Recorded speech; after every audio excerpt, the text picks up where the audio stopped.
Шинжлэх ухаан танин мэдхүйн од мөндөр сууг танд хүрч байна. Уран зураг нэвтрүүлэг эхэлж байна. Студид хөтлөгч Маш Батын Амина, хөтлөгч Мөнх Цул миний бие ажиллаж байна.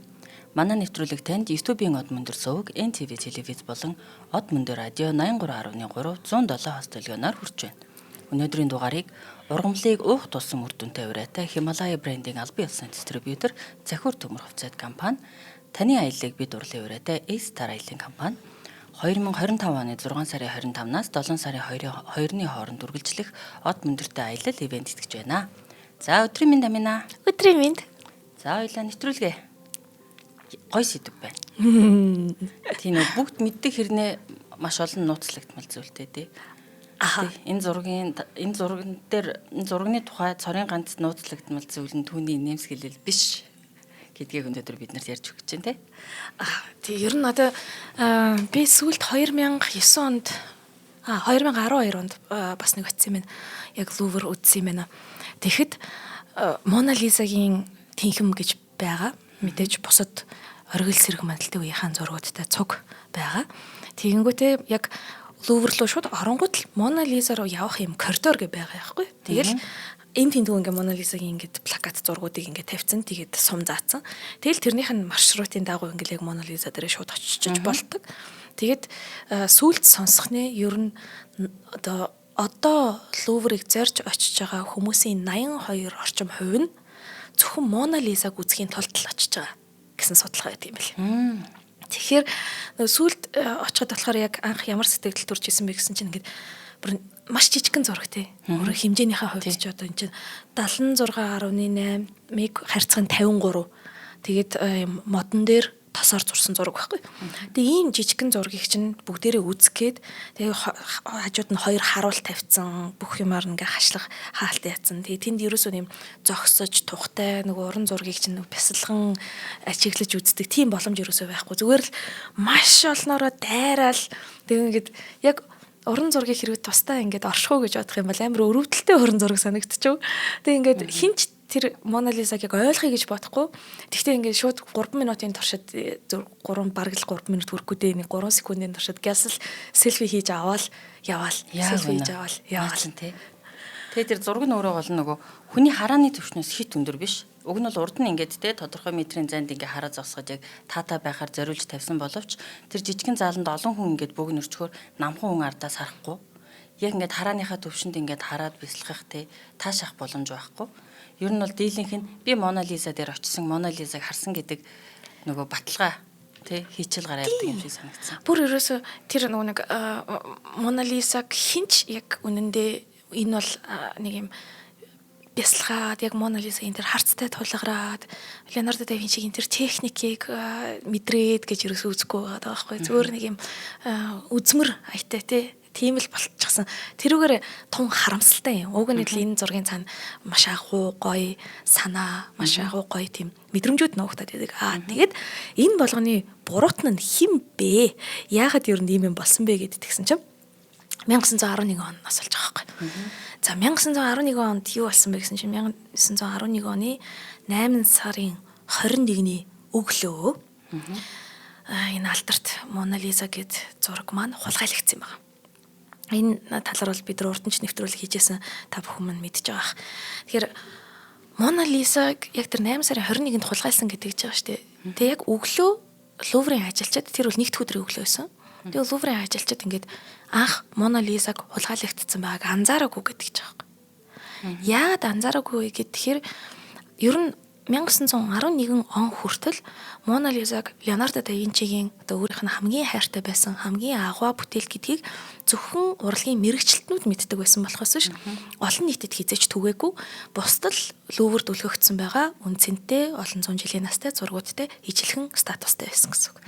Тэгэхээр олон нийтэд түгээгүй ийм зураг тэгвэл яагаад бүхэл бүтэн танхимд нь нэг зураг байхгүй байхад ингээд анзаардгүй юм тий. Тэр нь ямар учиртай вэ гэхээр тэр үед чинь Лувр нэгдүгээрт тийм олон юм үзэгч нартай биш. За ингээд цөөхөн хэдэн хүмүүс хурж ирж үзсэн урлаг сонирхогч хүмүүс.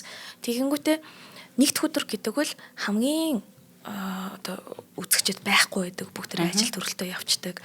Тийм учраас Луврын ажилчид нь байнгын гардгаасаа 3-2 дахин цөөн тоогоор гардаг. Тэгээд тэр лүүрийн ажилчдад ямар эрх мэдэл байсан бэ гэхээр зүгээр л зургуудыг ханаас нь аваад сэргээн засварлагч дээр аваачиж өгөх. Эсвэл фото зургийг нь даруулахаар ийш тийшээ аваачиж өгөх. Тэгээ нэг зургийг нөгөө заал руу зөөх, агуулгах руу зөөх. Тэрийг бол нэг тийж менежертэй одооных шиг хэлээл одоо энэ зургийг ийшээ хөдлөх гэж ингээл бүх юмыг ингээ бүртгэдэг систем ерөөсөө байгаагүй. Зүгээр л нэг ажилч нь аваачаал нэг сэргээн засварлагч аль тэнд аваад тэрийг аваад тэргээ тийх боломжтой байсан учраас нөгөө эхлээд ажилчид нь анзаарах байхгүй. Нөгөө фото зурагчин дээр л байгаа юм байлгүй дээ гэдэг ч юм тий. Эсвэл сэргээн засварлагч дээр байгаа юм байлгүй гэж бодцсон. Тэгээд тэгэнгүүт чи эхлээд байхгүй жиснаа сүүл рүүгээ эн чин тийм удаан бас фото зураг тарахгүй шүү дээ. Өдөр нь болонгууд нөгөө хүмүүс чи асуусан байхгүй. Тань дээр байна уу нөгөө Мона Лиза маань? Байхгүй. Тань дээр байна уу гэсэн чинь хаанч байдгүй. Яг байж болох боломжтой гарууд хаанч байдгүй. Тэгэнгүүт нөгөө хүмүүс чинь гайхал за музей ажилтнууд жайж байгаа штэ. За нэг захиралтай ямарчсан тэгээд эхлээд хэлэх байх та гэд. Гэхдээ нөгөө за аюулал нэг нь л аваад аль нэгэн шаардлагаар л аль нэгэн өрөөнд байгаа гэд эхлээд ажилчид нь хоорондоо ингээд наашаа цаашаа гүйлдэж хайсан байгаа байхгүй. За тэгээ бүр үнэхээр аргагүй боллоо. Тэгээ Луи Беру гэд тухайн Луврын захиралт хэлж байгаа байхгүй. Ингээд алга болцсон юм шиг байна гэх. Тэгээ Луи Беру өөрөө алга болсон гэдэгт итгээгүй. Захирал нь яг тэрнээс жилийн өмнө 1910 онд хэвлэл мэдээлэлд ямар ярилцлага өгсөн бэ гэсэн чинь манай Луврын музейгээс ямар ч уран зураг алга болох боломжгүй, юу ч алга болох боломжгүй. Энд чи одоо Notre-Dame de Paris гэдэг Парисын хамгийн том сүмээс хонхыг нь хулгайлаад аваад явчихж байгаатай ямар ч ялгаа байхгүй шүү дээ гэж. Амар өнгөрсөн юм байна. Бүр амар өнгөрөө. Тэгээ өнгөрсөн хүн чинь бантнаа та. Тэгээ итгэж өгөхгүй шүү дээ тий. Угаасаа тийм л хэмжээний амар итгэлтэй л байсан биз дээ. Юу ч алга болохгүй гэдэгт тий. Тэгээд тухайн өдөртөө болохоор цагтаад мэддэг байгаа юм. Аль нэг агуулгат маань байж л таар гэд өнцөг болон бүрээ ингээд нэгжиж үзэж байгаа. Тэгээд тэгсэн чинь өөрөө одоо 24 цаг өнгөрчихөж байгаа болохоор өөрөө ирэхгүй цагтаад хэлэх хэрэгтэй болоод тэгээ цагтаад хэлж байгаа юм. За цагтаа нар ирлээ. Луврын өнцөг болон бүрийг ингээд нэгжлээ. Тэгээд явсаар зөвхөн ажилчдын хэрэгэлдэг шатан дээр нөгөө Мона Лизагийн маань Рам Жаз шилэн байждаг байхгүй. Тэгээ ойлгомжтой болж байгаа байхгүй яг алга болсон гэдэг нь. За тэгвэл энэ шатнаас нэг гарцаагүй байх нэ дээ тий. За энэ шатнаас л гарцаагүй байж таар. Тэгээд ерөнхийдөө ингээд мөрдлөг эхэлж байгаа юм л та.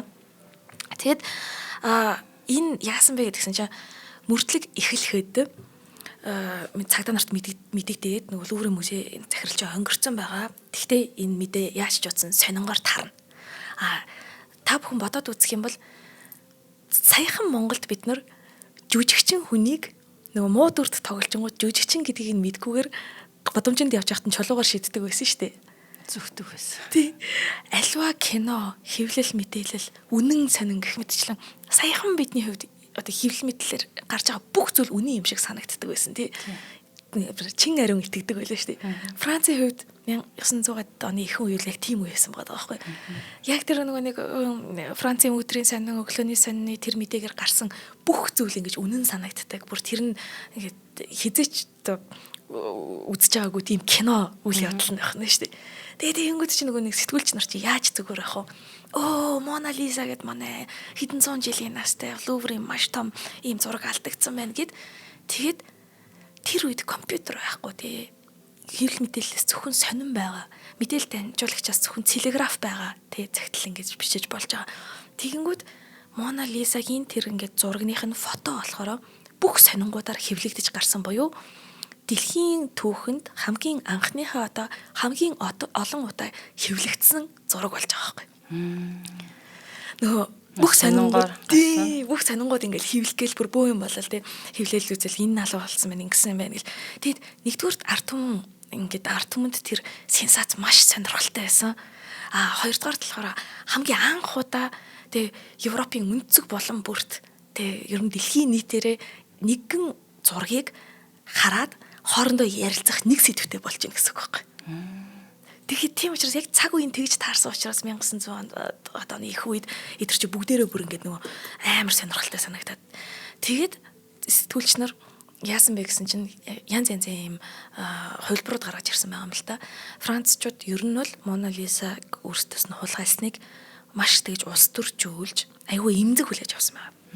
Тэр үед ч нөгөө Аталантагийн холбоо болон одоо нөгөө юу яадаг те Герман, Австри, Венгер, Итали 3 нэг тал, Франц, Орсын эзэнт гүрэн, Англи 3 ч нэг тал болчоод дэлхийн 1-р дан эхлэх гээд байгаа шүү дээ. Ер нь бол 1914 онд юугүй эхэллээ шүү дээ. Тэгэхээр энэ бол улс төрийн хувьд бол би нэг Европ дотроо үзэн ядсан байсан айгүй эвгүй шүү дээ. Тэнгүүт Францчууд болохоор шууд улс төржүүлээд бидний ингээд нандин өв соёлыг ингэж хулгайлж авч чадна гэж та нар одоо биднэрт үзүүлж байгаа юм шиг германчууд руу буруутгасан байгаа байхгүй. За. Тэгээд шууд улс төржүүлэнгүүд нөгөө германчуудаас хэнийг сэжиглэж эхэлсэн бэ гэсэн чинь нөгөө 2-р Вильгельм Кайзер гээд тэр одоо Германы удирдагч.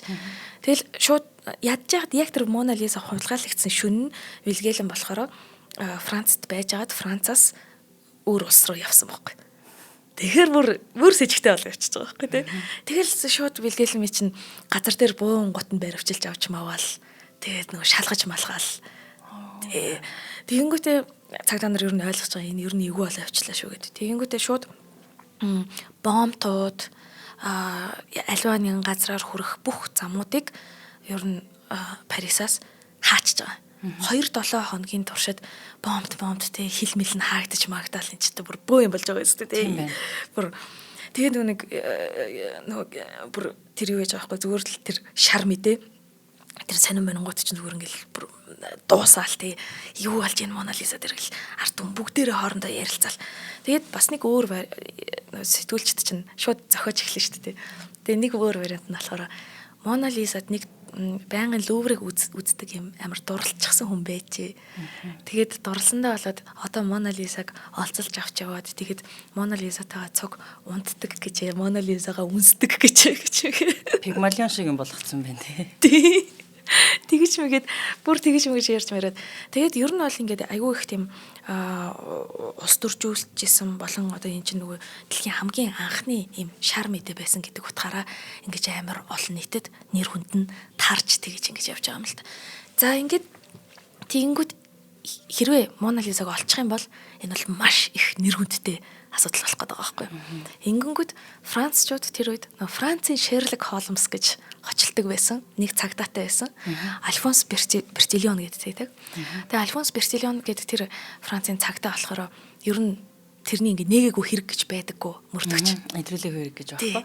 Илрүүлээгүй хэрэг гэж байхгүй. Тэгэл Альфонс Бертильон дээр болохоор Францчууд бүгдээрээ ингээл юу яаж байгаа найдар тавьж байгаа шүү дээ. Тэгэнгүүт Бертильон болохоор мэдээж хамгийн эхлээд Луврын тэр ажилчдыг байцааж эхэлсэн байна. Ажилчдыг нь байцаагаад ямар үр дүнд хүрсэн бэ гэсэн чинь за 1-р сэжүүрийг болж байгаа юм л та. За ямар ч байсан рам жаз олдсон зөвхөн ажилчид хэрэгэлдэг энэ шатн дээрх нэг хаалга байна. Гадагшаа гардаг. Тэр хаалга нь бариулгүй байна. Энэ яагаад бариулгүй байгаа юм бэ энэ хаалга гэдэг.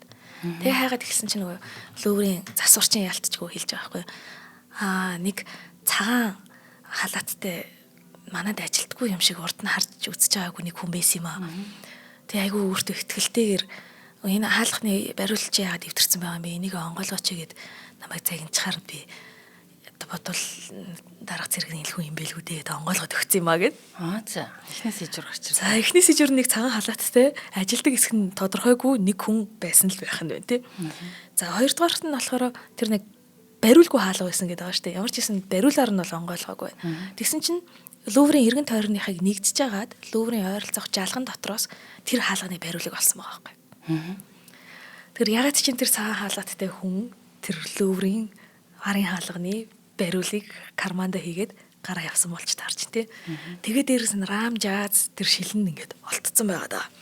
Тэгэхээр одоо Бертильон юу хийж чадах вэ гэсэн чинь тэр рам жазан дээр хурууны хээ үлдсэн байна уугүй юу гэдэг шалгаад ер нь бол болчих гээд шүү дээ. Тэгсэн чинь Бертильон маань болохоор жоохон романтик Шерлок Холмс тий романтик төрлийн хүн байхгүй яасан бэ гэсэн чинь нэгдүгээрт хурууны хээний арганд итгэдэггүй. За.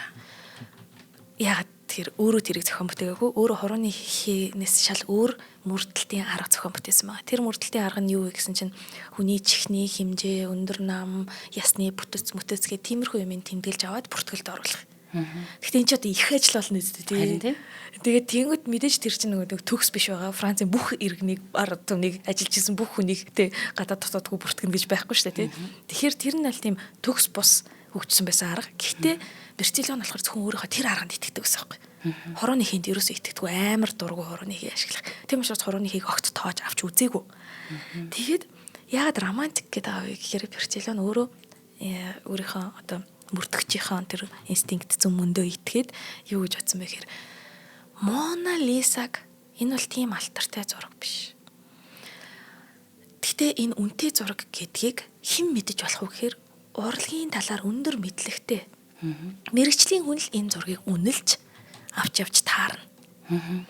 За тэгвэл яг яаж авч явсныг хэдүүлээ төсөөлж бодцгоё. Тэгэнгүүтээ Бертильоны толгойд болохоор нэг юм амар тийм романтик нэг юм дүр үсээд тэгэнгүүтээ яг Мона Лисатай адилхан хэмжээтэй ингээд адилхан жаацтай ийм зургийг хийлгэнгүүтээ яг үлгчээсэн газар нь үлхэнгүүтээ тэг нөгөө хүмүүсээр за одоо чи энийг ингээд аваад авдаа гэд нөгөө яг хэргийг нөгөө дахин ингэж харах гэдэг шүү дээ. Тэгээд тэгэнгүүт нөгөө хүмүүс чинь Мона Лисаг ингээд шууд ингээд өргөд авах гэсэн чинь жоохон дийлэхгүй 2 3-аараа тэр хүнд жаацтай юм чи ингэж авах болчоод тэгэнгүүт Бертильон бацсан маа ааха энэ бүр нэг хүн авч явсан биш эн чинь бүр 2 3-аараа нийлсэн бүлэглэн байна. Тэгэхээр 2 3 хүнд мөнгө төлөх хэрэгтэй болсон байна. Тэгэхээр баян хүн байсан байх нь урлагт хайртай баян хүн. Тэгээс за. Тэгж одоо хоёлаа энэ төр паузлаад хамгийн гоё яг нэг юм детектив кино үзэж байгаа юм шиг санагдчих. Чи нөгөө Францын нэг Сантропегийн жандармэ гэдэг нэг Орсын телевизээр гардаг гэсэн олон ангитай Францын нэг юм инспекторын талаар кино үзчихсэн үү? Үзэж байгаагүй гэхдээ аюу сайн санаж байна. Рюд Финес гэдэг нэг жижигхэн юм монгол амартай Франц эрэгтэй жүжигчин тоглодог. Тийм тий. Яг нөгөө тэрний кино шиг бас санагдчихлаа. За хоёлаа өнөөдрийн ивент тэтгэгчтэй. Нэгэнтэй дурдъя. За өнөөдрийн нэг ивент тэтгэгч маань ургамлыг уух тусам үр дүнтэй ураатай Хималай брендийн албан ёсны дистрибьютор Цахиур төмөр хувьцаат компани орж байгаа юм байна. За Цахиур төмөр хувьцаат компани маань энэ удаагийн нэвтрүүлгийг Систон хэмээх бүтээгдэхүүнээрээ ивент тэтгэж байна. За Систон бол жирэмсэн үед эмэгтэй хүний бие махбодод олон өөрчлөлт явагддгийн нэг нь прогестерон даавар ихсэж шээсний замын булчин сулран шээсний урсгал удаашрдаг. Мөн умаа томорч шээлэг дарснаар гинэ шээс буцаж бөөрлөө ордог. Үүний зэрэгцээ цусны эзлэгэн 30-аас 50% нэмэгдэж бүр илүү их ачаалттай ажилтдаг юм байна. Энэ бүхэн шээс бүрэн гадагшлахгүй байх бактери үржих нөхцөлийг бүрдүүлдэг бөгөөд шээсний замын халдвар буюу UTI дүрстэх эрсдлийг нэмэгдүүлдэг юм байна. Энэ зөвхөн гэхдээ жирэмсэн эмэгтэйчүүдэд бас хамаарахгүй юм байна тий. Жирэмсэн бус эмэгтэйчүүдэд хүртэл нь бол маш түгээмэл тохиолддог. За тэгээд судалгаагаар жирэмсэн эмэгтэйчүүдийн 6-аас 10% нь шээсний замын халдвар дүрддэг ба энэ нь дутуу төрөлд халдвар авах халдвар төртөх эрсдлийг нэмэгдүүлэх улмаар ноцтой хүндрэл үүсэх эрсдлийг нэмэгдүүлдэг юм байна. Тэгэхээр Хималай брендийн 100% ургамлын гаралтай Систон юм нь бүр шээсний замын халдварыг дарангуулж тахилтаа сэргийлнэ, бөөрийн чулуу үүсэх эрсдлийг бууруулна, жирэмсэн үед хэрэглэхэд аюулгүй бөгөөд үр дүнтэй клиник судалгаагаар батлагдсан ургамлын гаралтай бүтээгдэхүүн юм байна. За Систон бол манай зах зээл дээр маш их удаж байгаа. Би өөрөө хэрэглэгч нь. Би тэгсэн ургамлын гаралтай, би дэлдөө хоргүй үр дүнтэй. Тэгээ маш зөөлөн тий. Тэр нь бол надад хүндний нөгөө бид үйлдэлж байгаа байдал нөгөө антибиотик уухаар ч айгүй хүнд байдаг шүү дээ. Бид хүнд ядарна, ходоод өвддөг тий. Тэгэхээр Систон бол би өөрөө байнга хэрэглэдэг учраас Систон бүтээгдэхүүн манай нэвтрүүлгийн ивент тэтгэж байгаад маш баяртай байна. За тэгэхээр та бүхэн Систон бүтээгдэхүүнийг худалдан авахыг хүсвэл Монголын бүх сүлжээ эмийн сангуудаар худалдаалагдаж байгаа юм байна. Хималай брендийн Систон бүтээгдэхүүндээ баярлалаа. За та холбогдож мэдээлэл авахыг хүсвэл 80 80 53 28 80 80 53 28 дугаарыг утсаар мэдээлэл авч болно. Тэгээд энэ Систоны ард танилцуулгад ямар ч эмийн бүтээгдэхүүн болон хүнсний нэмэлт бүтээгдэхүүнийг та хэрэглэхдээ эмчийн заавраар хэрэглээрэй гэж зөвлөмөр байна. За Систондо баярлалаа. Маш их баярлалаа. За юу болсон бэ? Бүлэг байсан тий? 2-3 болж таарсан. Тий. Тэгээд нөгөө манай Шерлок Холмс буюу Альфонс Бертильон маань болохоор өөрийнхөө яг тэр хуйлбарт тий тун этгээд тэгээд Лувртай тийм хамтарч исэн компаниудыг мөрдөхөр шийдсэн байгаа юм л да. Тэгээд ер нь хэн хамтарч ийсэн. Одоо тэр нэг хүнэл болох гэдэг шүү дээ. Амар баян патронууд байж болно тий. Ивент итгэж гисэн, хөрөнгө оруулалт өгчсэн, арга хэмжээг ивент итгэжсэн тийм хүнийг. Баян хүнийг. Ингээд тэгээд хайгаад байгаа байхгүй. Тэгээ яг хайсаар ерөөсөй ойлгохтой юм олдохгүй болоод сүүл рүүгээ бүр яг энэ Альфонс Бертиллоны чинь ингээ хайгаа явж байгаа хооронд чинь 9 жорын хүмүүсийг юу яаж байгаа штэ сэрдэж байгаа штэ. Нөгөө эсвэл уламжлалт урлагийг эсэргүүцдэг нөгөө Пикассо ч авцсан байх гэж мэгээд. Ер нь бол ингээл нөгөө уламжлалт урлагийн эсрэг тэр Геом Аполлинер энтер гэл яруу найрагч энтер гэн тэдэр мэдрийг чинь бүр байцаагаал ер нь л ингээл францчууд бүгдээрээ л нэг юм бүтэн жилийн туршид ингээд амар босцсон бөө юм болж байгаа байхгүй. Тэгээд цаадах чаа ингэсэн маа нөгөө Мона Лизагийн жазыг хийсэн компани Итали компани болж таарсан. Тэгээ тэр Итали компани 5 ажилчин те. Тэгээ тэр 5 ажилчныг нь очиод нэгжиж байгаа юм л да ер нь мөрдөж байгаа. Тэгээд тэгсэн чинь 4 нь байгаад 1 нь байхгүй явцсан гэд. Тэгээ нөгөөтг нь хаана байгаа гэсэн чинь гэртэл байгаа гэл. Тэгээ очиод гэрийг нэгжсэн байгаа. Тэгэл ямар ч үр дүнгүй за тэгээд нөгөө Бертиллоны тоолоход энэ нэг юм хар ажилчид гэл тоохгүй өнгөрчихөж байгаа байхгүй юу. Тэгээ олддгүй. Йоо тэгээ бүтэн жил болж байгаа. Олдохгүй. Тэгэл нөгөө францчууд чинь германчуудтай гомцсон хэвээрээ уралсан хэвээрээс та алнаал гэсэн хэвээрээ. Тэгээд ингэ байж байгаа хооронд яг Мона Лиза маань жилийн дараа мартагдчихж байгаа юм л да. Яа мартагдчихж байгаа гэсэн чинь нөгөө 1912 онд Титаникийн сүрэл. Тэгээ нөгөө нэг сонин сэтгүүл хэвлэл мэдээлэл маань шин сэдвүүтэй болоод Мона Лиза хэсэг хугацаанд мартагдчихж байгаа. Тийм бай 8 халуун сэдв байхаа болцсон байна тий. Ингээд 2 жил өнгөрөө. За. 2 жил олдохгүйсэн юм уу? 2 жил олдохгүй болсон чинь тэр хооронд Италид Флоренцийн нэг эртний эдлэл дуудлага худалдааны маш том одоо хүн рүү тийм эртний эдлэл худалдаачин руу нэг утас цогч гинэ. Надад яг ориг Мона Лиза байна. Муу Наполеон Бонапарт манай Мона Лизаг Италийн маань өв соёлыг хулгайлсан. Би эх орондоо буцаад авчирчлаа. Тэгэнгүүт нөгөө нэг Флоренцийн тэр эртний эдлэл судлаач тэр худалдаачин чинь зөндөө л олон удаа хүмүүс Мона Лиза минийх гэд тэгжээс учраас за юу ч гэсэн аваад ир гэд. Тэгээд тэр нь болохоор нөгөө Uffizi галерейн одоо нэлийн том удирдах албан тушаалтан байсан байхгүй. Тэгээд тэгэнгүүт тэр хүн рүү ингээд авчирсан чинь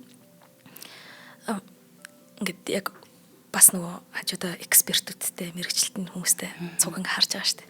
Яг оргин мөн байна. Яа. Тэнгүүд нөгөөд чинь за та ингээд бид нарт хэдэн төгрөгөөр яаж зарах юм гэсэн нэлээд өндөр үн хэлж байгаа. Тухайн үеийнхаа $120,000 тэнцгэр ч юм уу тийм үн хэлж байгаа байхгүй. Тэнгүүд нь за ийм их мөнгөийг чинь бид нар бас шууд бэлэн гаргаад өчөж чадахгүй. Бид нар ингээд цуглуулнаа. Тэгэхээр та одоохондоо ингээд манайд агуулгад байлгачаа. Тэгэхгүй нөгөө та арай болохгүй нөхцөл байдалд хадгалсан байна гэд. Ямар нөхцөл байдалд хадгалсан гэсэн чинь цаатч чемоданаас тэр хулгайсан хүн нь ориг Мона Лизаг чемоданаас гаргаж өгч ийн гинэ. Тэр чемодан дотор нь мандрин, бандаж, өмс. Яа. 9 жирийн байсан гэдэг ч байгаа байхгүй. Тэгээ ингээд чинь тэнгууд нөгөөдгөн за тгий тэгвэл маргааш уулзахаар болоод тэгэнгүүт азар одоо энэ эртний эдлийн худалдаачид том одоо галерейн нэр хүндтэй захирал дарга удирдах албан тушаалтнууд Европт даяараа хоорондын холбоо гэж байдаг. Тэгээд тэр хоорондын холбоо нь бол ерөнхийдөө ингээд хар зах гэдэг юмтай тэмцдэг. Тэгэхээр аль нь дээр нь ч одоо ямар нэгэн эртний эдлэл өв соёл болсон зүйлийг аваачаад очиход худалдаж авах эрх байхгүй, өөрийнхөө музейд авах эрх байхгүй, тэрийг ингэж олон нийтэд үзүүлэгч эрх байхгүй. Тэгээд тийм учраас чиний юм чинь энд явчих шүү гэдэг ингээд мэдээлэх үүрэгтэй. Тий, би бидний мэдээлэл өргөдөг байхгүй. Тий, тэгээд тэрний ачаар одоо тэр ёс суртахуун байсны ачаар нөгөө хэд чинь Мона Лизагаа архивд авангуудаа юу ячиж байгаа юм л да. Тэр авчирч өгсөн хулгайчийг болохоор цагтаад өгч байгаа. За тэгээд тэр хулгайч хэн байсан чинь Vincenzo Perugia гэд зүгээр нэгэн Италийн хар ажилчин. Нөгөө нэг Мона Лизагийн Ram Jazz-ыг хийсэн Итали компанид ажилладаг. Гэрийг нэгжиж үзээд байсан 5 дахь ажилчин надахгүй. Тэгэд Луврт Мона Лизагийн рам жазыг хийж ажиллах хоорондоо сул талыг ойлгоцсон. Нэгд өдөр ерөөсөө хүмүүс байдгүй юм байна. Нэгд өдөр нэг заалыг тэ нэлээд хэдэн заалыг нэг л хүн хариуцах болт юм байна. Тэгэхээр айгүй хүл ерөөсөө байдгүй юм байна. За тэгэнгүүтээ тэр яасан бэ гэсэн чи бүтэн сая өдөр Лувр руу орсон байгаа. Тэгээд Луврын агуулгах дотор нуугдаад тийч нь хонцсон. Тэгэнгүүтээ нэгтгэд өглөө баг харуул манай чинь сэрж амжаагүй байхад нь зүгээр л хүчтэй хүн байсан. Тэгээ хоёр гараараа аваад ажилчныхын цагаан халаатыг өмсөөл цагаан халаатан доогоор нуугаал тэгээд яг нөгөө хойтлын хаалгаар нь гарах гад юу яжсэн бэ л нөгөө оролтод онгойлох гээд нөгөө нэг юу яцсан бариулын салгацсан байжсэн чинь дээрээс түнтан хийгээд нөгөө засварчин бууж ирэнгүүт нь бариулын кармада хийнгүүт нэг амар ямар ч юу ч болоогүй юм шиг тий. Гэхдээ энэ ч одоо яагаад ингэж онгорхоо биш байгаа юм бэ? Энд чинь эвдэрсэн биш дээ аль энэ хаалга онгойлго гэд нөгөө тэгээд хүн өөртөө ихтгэлтэй байнгут хүн үгүйс яаж чаддгүй шүү дээ тий. Нөгөө бантаж мантаагүй болохоор нь ажилтгэл хүн юм байлгүй дээ гэд онгойлгоод одоо тэгсэн. Тэгэл гарч яваал ойрын жалгаруу тэр нөгөө бариулыг шийтсэн гэдэг чи тэр ихгүй. Тэгээд нутагтаа очоод 2 жилийн туршид Мона Лизаг зүгээр л матрасан доор хийцэн байгаа. Тэгээд тэр яагаад тэгж хулгайлах болсон бэ гэд тэгсэн чинь Леонардо да Винчигийн бүтэн түүхийг өөрөө мэдхгүй. Тэгээ нөгөө хит үнцэрхэг үзэл гэдэг чинь яг хүнийг ингэж юм юм судалгаагүй мөртлөө юм нөгөө ард түмнийхээ эсрэг болгож байгаа тийм үзэл байгаа байхгүй. Ер нь л Итали хүн тэгээ Францчуудад дургу тэгээ тэгэнгүүтээ Наполеон Бонапарт чинь нэг 3 жилийн туршид Мона Лизаг өөрийнхөө өрөөнд байлгасан байхгүй. Тэр түүхийг л хинэгнээс сонсцсон юм шиг байгаа. Тэгэнгүүтээ Наполеон л бидраас амар их юм хулгайлсан гэж бодсон. Леонардо да Винчи өөрөө тэр Мона Лизаг Итали Франц руу аваачсан гэдгийг мэдэхгүй хүн байгаа байхгүй. Тэгэнгүүтээ зүгээр л одоо өв соёлоо Италийн Леонардо да Винчигийн ямыг нутагт нь буцааж ийн гэсэн тийм сэтлэр хийсэн гэд. Тэгээд нөгөө Италийн цагдаа нарт баригдаж байгаа юм тийм. Тэгээ нөгөө Францын цагдаа нар чинь ер нь бол дэлхийн нийтэд ингээд Францын цагдаа нарыг амар муу гэд ажиллаа гэдэг ингээд батлаад өгчөж байгаа байхгүй. Тэгэнгүүт Италийн цагдаа нар болохоор амар зөөлөн хандсан байгаа. Чи эх оронч хүн биш үү? Харин тийм нөгөө эх оронч үндэсний баатар болох гэдэг шүү дээ. Тийм бүрээсээ үнэхээр эх оронч хүн биш үү? Энд ч өстэй манай Леонардо да Винчигийн бүтээлийг буцаад авчирч ийн гэж өстэй бөө юм болол. Тэгэнгүүтээ айгүй яг мэдээж чи олон улсын хэрэг юм чинь шийтгэх бол хэрэгтэй. Эхлээд 1 жил 15 хоног ял өгөөд тэгээд 7 сар суулгачаа гаргацсан байгаа байхгүй. Тэгэхэд гэтэл тэр Италийн эх оронч Винченцо Перужа маань Италид шорондоо суучаад гарчаад буцаад Францтай хурж ирэл амьдэрсэн байна лээ. Тийм үү, яхад Италид амьдраагүй юм тийм. Харин тийм л их оронч юм бол. Гэхдээ яг бас нэг бодлоор магадгүй энэ хүн хулгаас нь завшаантай юм болсон ч юм уу тий. Анхнаасаа хатгыг муу санаатай тий Жокондагийн үн цэнийг мэддэг. Тэгээд нөгөө сонгодог тий ховор уран бүтээлийн хар зах дээр зарах сонирхолтой бүр анхнаасаа тий муу санаатай хүн байсан бол эргэж олдохгүй байх магадлал амар өндөр байна. Хоёрдугаар тэр Ufficio Gallery-ийн тэр куратор байсан уу, захирал байсан тэр эрхлэгч байсан уу, тэр хүн ч гэсэн бас ёс суртахуун байсан байна тий. Тэгээ бас магадгүй нөгөө энэ хулгай нь өөрөө Жокондаг амар алдартай болгоцсон учраас магадгүй тийм алдартай болгоогүй хүн болгон таньдаггүй таньдаг одоо болоогүй байсан бол сонингоос зургийг хараагүй байсан бол магадгүй хар зах дээр нэгэн үнэтэй баян үний зөвлөлгөнд өгч болохыг бас үгүйсэхгүй шүү дээ. Тийм, ер нь аль дэлхийн урлагийн түүхэнд шигэлгүй тэр ч одоо Монголын урлагийн түүхэнд ч байдаг. Одоо нөгөө гаргаж болохгүй ингээд нууцлцсан зургууд зөндөө байдаг байхгүй юу. Ер нь бол уг нь бол маш агваа зургууд байгаад байдаг. Тэгээ тэр нөгөө хитгэн нэг ганц гэр бүлийн ч юм уу тий хитгэн хүмүүсийн хүрээнд дотор л ингээд байж байгаа юм л та. Тэр их харамсалтай. Тийм байж болох байсан байна. Тэгээ нөгөө талаар энэ нэг тийм хар бор ажилтан тий яг нөгөө цээжид илдсэн их оронч нэг тийм байсан магадгүй за яг матраасан дор хадгасныг нөшөөхөд амар хэцүү байна. Гэхдээ бас энэ нь магадгүй бүрэн бүтэн эрэхтэй боломж нь байсан болов. Харин тэгээд стайл нэрээ нөгөө ингэдэж штэ зураг зурчаад тэрний дараа бол ингээд зураг альва уран бүтээл өөрийн хувь заяагаараа амьдэрдгаа гэд. Тэгээ Мона Лиза яг л тэгсэн байм л та өөрийнхөө хувь заяагаараа амьдэрсэн байгаа байхгүй. Тэгээд ингэж нэг юм ашгүй олдоод гэхдээ энэ хооронд нөгөө алдартай басан гэдэг нөгөө маш их хэвлэл мэдээлэлээр цацагдсан учраас хүмүүс зүгээр очирлож Мона Лиза энд үлгөөтэй байсан гэсэн тэр хоосон ханыг харах гэж ярьдаг байсан байхгүй. Тэр хооронд Зураг нь байхгүй алдаагүй байхад. Тий. За зураг нь олдоод эхлээд тэр чинь Ром, Милан гээд Италитай нөгөө үзэсгэлэнгээр явж байгаа юм л нөгөө алдартай зурагч ингээ тэгээ буцаад Луврдээ очиж байгаа тийм. Тэгэнгүүт нөгөө жинкөө очор болж байгаа юм чи тэнцэж ерөөс бөөн сенсац болол буцаж алдсан зураг гэл. Тэгээд ер нь тэр үеэс хойш тий тэр ч одоо 13 он тий 13 оноос хойш 2025 өдийг болтол болохоор тэр очор нь тасраагүй. Тэгээд нэг иймэрхүү хувь заяаны сонин тохиолоор ингэж алдартай болсон зураг бол байна. За тэгтээ тэнгууд хүмүүс асуугаад байдаг. За тэгвэл яг энэ Мона Лиза ч үнэхээр өөрөө алдартай одоо тийм алдартай байхаар бүтээл нь зөвхөн энэ хулгайн хэрэг юм биш үү дээ. Яг үнэндээ тийм агуу бүтээл мөн ч юм уу биш ч юм уу гэд эргэлзээд байдаг байхгүй юу? Төрөний хэлсэнчлэн уран бүтээл болгон өөрийн гэсэн хувь заяатай. Энэ бүтээл ингэж л алдарших хувь заяатай байсан баг. Тэр нь тэгээд цаанаасаа ч бурхны тохиолох. Одоо биднэрт бас энэ бүтээлийг заавал харах ёстой байсан учраас дэлхийн нийтээр энийг мэдэх ёстой байсан учраас энэ бүтээлд ийм хувь заяа тохиосон ч байж болох юм. Тэгэхээр яг үнэхээр агваа юу, үгүй юу гэдгийг нь хэдүүлээ бас жоохон ярилцах гэж оролтъё, тий. Леонардо да Винчигийн амьдралын талаар бол бид нар дэлхийн суутнууд дээр бэлгүүн болон бит хоёр цэнгэлтэйгээ нэг дугаарыг хийсэн байгаа. Тэгэхээр Леонардо да Винчигийн амьдралын талаар бол манай сонсогчд маань сайн мэдж байгаа. Сэрэг манталтай үе тий. Сэрэг манталтын за энэ яг Мона Лиза ч нэг 1503-аас 1519 оны хооронд зурагдсан зураг байхгүй юу? Яагаад ийм урт байна вэ гэхээр ер нь манай Леонардо да Винчи маш агваа сэрэг манталтын үеийн универсал буюу бүх төрлийн мэдлэг чадвартай тийм эрдэмтэн урлагийн тийм хүмүүс. Тэгэхдээ Леонардо да Винчид нэг одоо дутагдaltaч гэх нь хайшаа юм бэ? Өөрийнх нь одоо гин биш зам байсан. Зурсан зураг дуусахдаггүй байхгүй юу? Ер нь баргийн ингэ дуусахгүй. Яг одоо яг Леонардо да Винчиг ингэж хүлээн зөвшөөрөгдөж байгаа 20 бүтээл 20 л уран зураг байна. Бус нь бол тэр 7000 хуудас гэдэг байгаа нь бол зөвхөн анатомийн ч юм уу судалгааны тэмдэглэл зураг би харсан шүү дээ. Музейд нь тэгсэн нөгөө аялдаг музей байсан байхгүй тэгээ би Софид байсан. Софид байхад нь харсан. Тэгээ бас нэг юм амтантай нэг зураг байдаг та эмхтэй. Үеийн тэрсэн эмхтэй тий. Тийм тэрийг нь харж ирсэн. Тэрийг нь би Варшавд харж ирсэн. Нөгөө зуны сургуулаар Вроцлав руу нисгээд өглөө эрт очсон Варшавд хийх юм байхгүй.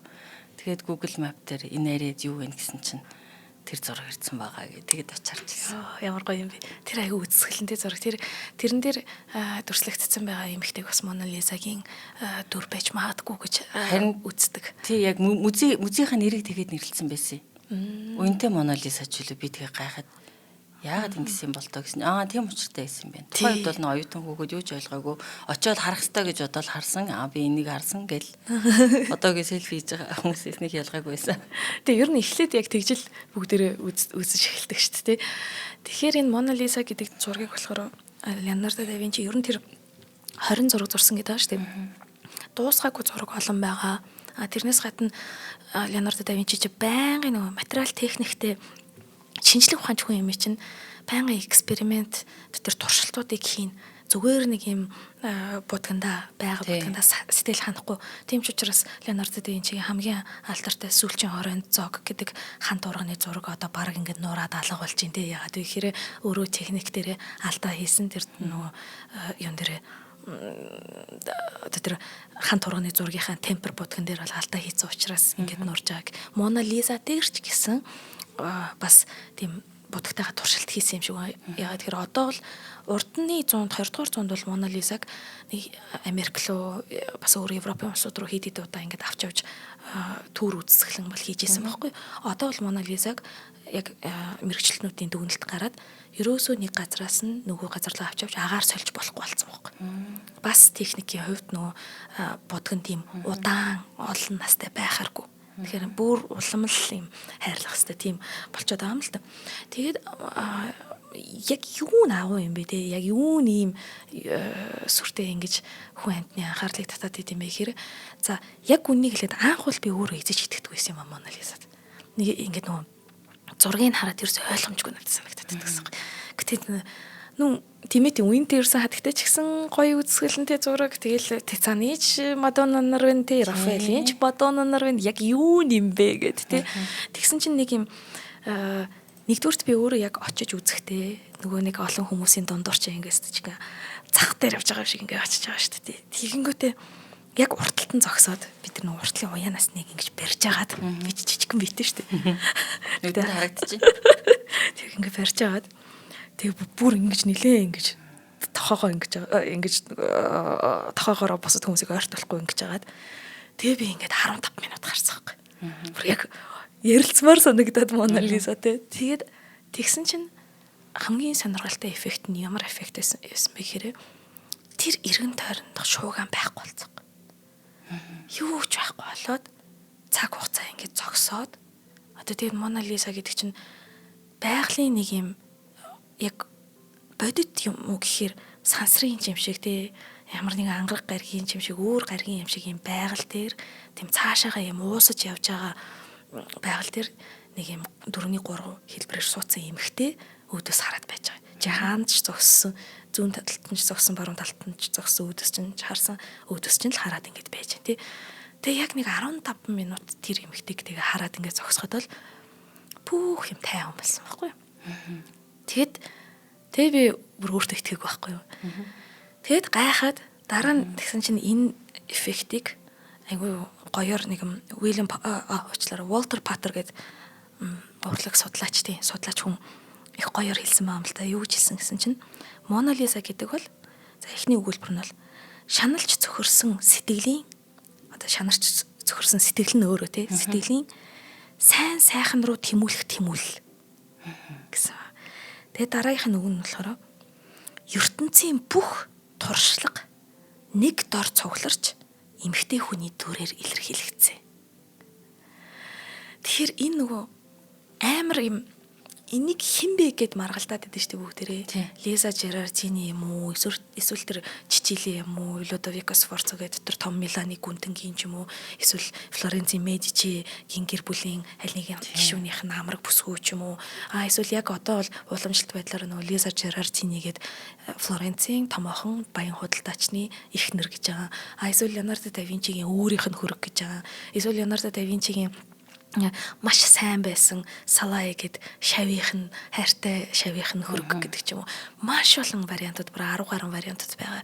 Гэхдээ нөгөө бодлын тэр нь хамаагүй болчихж байгаа байхгүй юу. Яагаад вэ гэхээр Мона Лизад үнэхээр л яг энэ урлаг судлаач Уолтер Паттерын хэлсэн шиг те ертөнцийн бүх туршлага нэг дор цугларна буюу Леонардо да Винчи нэг эмэгтэй хүний дүрийг дүрсэлсэн яг юм энэ бол дахин давтагдчихгүй. Одоо энийг бол нэг тийм заримдаа ингээд Рафаэлийн Мадонна нар л надад жоохон давтагдсан санагдаад байдаг байхгүй юу? Нэг л Мадонна нар байдаг. Гэтэл Мона Лиза бол дахин давтагдчихгүй хүмүүн үү? Гэхдээ яаж энэ нэг хувь хүний дотор ертөнцийн бүх шаналл, бүх баяр баясгал, бүх ертөнцийг танин мэдж байгаа туршлагыг оруулж яах вэ гэдэг. Тэгэхээр энэ ингэж яг оруулсан нь үнэн байхгүй. Үнэн байх үнэхээр магадaltaй байхгүй. Ягаад гэвэл Леонардо да Винчигийн өөрийнх нь тэр шинжлэх ухаан урлагт хандж байгаа хандлагыг хараад үзэх юм бол Леонардо да Винчи хүн шүү дээ. Тий. Тэр үед сэргэн мандалтын үед дөнгөж хүн бол чухал юм. Хүн бол одоо бурхны хамгийн том бүтээл, хамгийн агуу дээд бүтээл. Тэгээд энэ ертөнц хүнд зориулагдсан.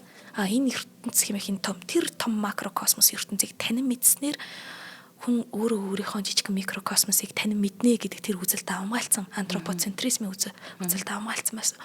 Тэгэхээр хүний энэ ертөнцид ирсний хамгийн чухал үүрэг утга учир нь энэ ертөнцийг танин мэдэх болж байгаа юм. Тэгэхээр энэ ертөнцийг танин мэдэх ямар аргууд байгаа? Шинжлэх ухаан байна, урлаг байна. Аль нэг нь Леонардо да Винчи эзэмшиж байна. Гэтэл шинжлэх ухаан гэдэг яадаг вэ? Шинжлэх ухаан Леонардо да Винчи өөрөө тэрийг маш сайн ойлгож байсан байгаа. Юмыг тасалдаг байхгүй. Детальчилдаг байхгүй тий. Чи нэг эмчтэр очлоо, илэгч нь өвдлөө, илэгний л юм өгнө. Тэгээс хизээч таны зүрх яаж юм, сэтгэл санаа яаж юм гэж баргийн л асуухгүй. Угаасаа ангаахын шинжлэх ухааных нь систем нь өөрөө юмыг детальчилж байгаа болохоос биш бүхэл байдлаар нь судлахгүй. За яг одоо арай өөр болох байх л да ирээдүйд. Тэгтээ Леонардо да Винчигийн ойлгосон зүйл юу вэ гэхээр ертөнцийг шинжлэх ухаан урлаг хоёр хоёулаа өөрөөр танин мэддэг юм байна. Урлаг гэхдээ юмыг детальчлахгүйгээр ерөнхийлж мөн чанарыг гаргаж ирж чаддаг юм байна. Тэ шинжлэх ухаан бол деталаас мөн чанарыг гаргаж ирж байгаа бол урлаг бол ерөнхийлэх гэдэг. Тэгэхээр яг ийм юмыг ойлгоцсон хүн чинь яг тэр урлагаараа дамжуулаад буюу Мона Лизагаар дамжуулаад ингээд тэр ерөнхийлж үзэж байгаа байхгүй ингээд. Тэгээд энэ нь нөгөө харц инээмсэглэл гэдэг тэр нь гарч ирж байгаа. Харц нь бол шин юм биш. Византийн эзэнт гүрний аль нөгөө бурхан зургаас ахуулаад ингэж нөгөө хаанч зогссон хаашаач ингэж чамайг хардаг тэр нэг юм юуны техник бол гэрэл сүтрийн тэр техник бол нэгдсэн байсан. Энэ инээмсэглэлийн хувьд болохоор юу анх бол хин нэг инээмсэглэж байгаа гэж бас хардггүй л байсан юм байлээ. Тэр Францын 18 дугаар зууны 19 Готье гэдэг алтартай бас яруу найрагч. Тэгэд Готье л ингэ хэлсэн байгаа байхгүй юу? Мона Лизагийн инээмсэглэлийг Дон Жуан харах юм бол Дон Жуан ч нэг алдартай шалиг ир шүү дээ. Өөрийнх нь хамтдаа байсан 3,000 хүүхнийх нь инээмсэглэл нэгэнд ор байгаа да. Хэлсэн байхгүй. Тэгэл тэрнээс хойш нөгөө инээмсэглэлт амар их анхаарал хандуулад тэгэд эцсийн бүлэгтээ яг судлаад үзсэн чинь Мона Лизагийн инээмсэглэл бол эртний Египтийн ч урлагт байсан, эртний Грекийн ч урлагт байсан, архаик инээмсэглэл буюу одоо болтол тайлагдаагүй байгаа. Нэг яад ч юм инээмсэглэж ингэж харж байгаа нэг тэр инээмсэглэлийн уламжлал яваад байгаа юм л та. Тийм тэрнээс биш тэр нэг гүний баяр цэнгэлийн инээмсэглэл бол биш. Тийм энэ айлгуудсан инээмсэглэл биш тий энэ жумалцсан биш нэг тийм химэлч юм шиг. Тий энэ дээр нөгөө одоо тэр грекийн баримлуудыг ч гэсэн яа гэж инээмсэглэдэг бид нар одоо болтол мэдэхгүй шүү дээ тий. Тэгэхээр энэ дээр нөгөө нууцна гэдэг юм л та. Тэгээ яг инээмсэглэж байгаа гэдэг нь мэдээж хэрвээ та нар Google Art Project ч юм уу тиймэрхүү сайтаар ингээд томруулаад харах юм бол энэ нөгөө нэг гэрэл сүтэр сфумато гэдэг техник явж байгаа байхгүй. Түрүүн хэлсэн шүү дээ 1503 оноос 19 оны хооронд буюу маш удаан ингээд зурсан байна шүү дээ. Тийм 16 жил юм уу та. Тийм. Эхнийх нь давхар гатлаа. Татгаас нь нааш дараагийнх нь давхарыг хийхгүй дараагийнх нь давхарыг хийл давхарлаа. Тэгж ингэж давхарлаж байгаа энэ сфумато гэдэг нь ер нь уусгалт гэсэн үг л дээ. Гэрэл сүтрээр уусгаж байгаа буюу ямар ч тийм хатуу, хуурай, зураасууд байхгүйгээр ингээд уусгаж өгөх юм. Тэгэхээр яг энэ уусгалтын тэр техникийг Мона Лизагийн инээмсэглэлийнх нь уруулных нь хоёр тал дээр ашигласан байгаа болохоор илүү тодордог. За мэдээж мөн тэр арийнх нь байгаль нь сайн харах юм бол нэг хэсэг нь уул дов нь илүү өндөр, нөгөө хэсэг нь болохоор арай намдор байгаа. Тэгэхээр нөгөө энэ кинон дээр бас ашигладаг энэ техникийг гэх юм уу арийнх нь фон ямар байгаагаас шалтгаалаад хүний нүүрний мимик тэ урталт байгаа уртлын план дээр байгаа зүйл өөрчлөгдөж харагддаг байхгүй хөдөлгөөнтэй харагддаг.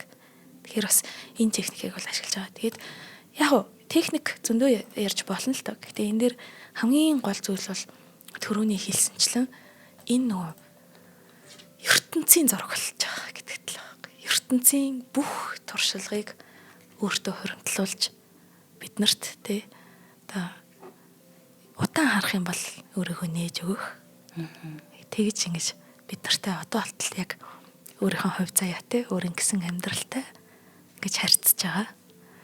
Тийм л нэг Миа Мадонна буюу Мона Лиза гэдэг бүсгүй байна. Баярлалаа минь маш гоё тайлбар байна. За хоёлаа өнөөдрийнхөө хувьдагч ивент тэтгэгчийг дурдчихъя. За өнөөдрийн ивент тэтгэгч маань A-Star Mongolia аялын компани юм байна. За Од Мөндөр болон A-Star хамтраад Од Мөндөртэй аялал хэмээх цуврал аяллаа зохион байгуулж байгаа. Тэгэхээр дараагийн аялал маань 2025 оны 6 сарын 25-наас 7 сарын 2-ны хооронд зүүн өмнө заазаар аялахаар төлөвлөгдсөн байна. За тэгээ аяллийн туршид бид нэр Вьетнамын үзэсгэлэнт Халуун Бэй буюу Халуун булан Камбожид очин Ангкор Ват дэлхийд дээрх хамгийн том сүм хийдийн цогцлбор байгууламжтай танилцсан. За Кокер буюу Камбожийн эртний нийслэл хоттой танилцсан. За тэгээд Вьетнамын Нимбин буюу нөгөө байгалийн үзэсгэлэнтэй газар энэ нөгөө Skull Island гэдэг Кинг Конгийн киноны зураг авсан газар юм шиг байлээ.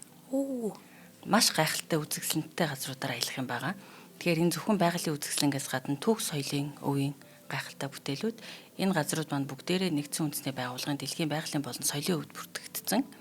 За тэгээд хосгүй сайхан үзэсгэлэнтэй газар маш сонирхолтой ахуй улс гүрнүүдийн хоол, хүнс, ахуйд соёлтой танилцаад ирэх аялал та бүгдээ урьж байна. Энэ аялалд Одмондроос манай спортын нэвтрүүлгийн хөтлөгч Батцаяа. За би явна. Тэгээд мөн манай хөтлөгч Урнаа, тэгээд манай найруулагч Гомбо явах юм байгаамаа.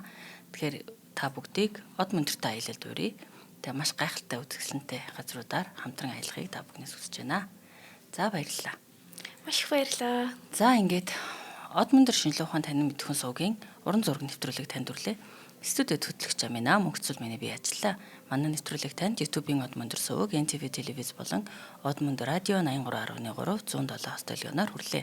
Өнөөдрийн дугаарыг ургамлыг уух тусам үр дүнтэй ураатай Химлай брендинг албан ёсны дистрибьютор Цахиур Төмөр хувьцаат компани таны аяллыг бидрүүлэн ураатай E-Star компани 6 сарын 25-наас 7 сарын 2-ны хооронд зүүн өмнөд Азаар аялах Вьетнам, Камбожийн байгалийн үзэсгэлэнт соёлын өвийн гайхалтай дурсгалуутай газруудаар аялах Одмондортой аялал ивент тэтгэн ажиллаа. Баярлалаа Амина. Баярлалаа. Нэвтрүүлэг байлаа.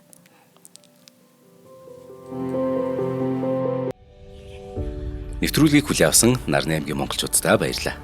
Одмондор сувг нь энэ мэдчлэн таны мэдхүйн мянган нэвтрүүлгийг 2026 оны 7 сарын 1 хүртэл та бүхэндээ хүргэх юм. Их хэлээрээ шинжилгээ ухаан танин мэдхүйг түгээхийн үлсэд нэгтгэх хүсвэл та бидэнд хандив өгөх боломжтой. Та нэг нэвтрүүлгийг 100 төгрөгөөр буюу 1000 нэвтрүүлгийг 100 мянган төгрөгөөр үнэлээд биднийг дэмжээрэй. Жилдээ ганцхан удаа 100 мянган төгрөгөөр биднийг дэмжснээр шинжлэх ухаан танин мэдхүйг түгээх энэ үйл хэрэг амжилттай үргэлжлэх юм. Одмондор нэр дээрх Худалдаа хөгжлийн банкны данс байгаа 4191 Тэг 4 518. Та 100 мянган төгрөгөөр шилжүүлэхдээ гүйлгээний утга дээр нь өөрийн нэр болон утасны дугаараа заавал бичээрэй. 100 мянган төгрөг хандалснаар Одмондор сувгийн алтан гишүүн болох юм а. Шинжлэх ухаан, танин мэдхгүй Монголд ялах болтугай.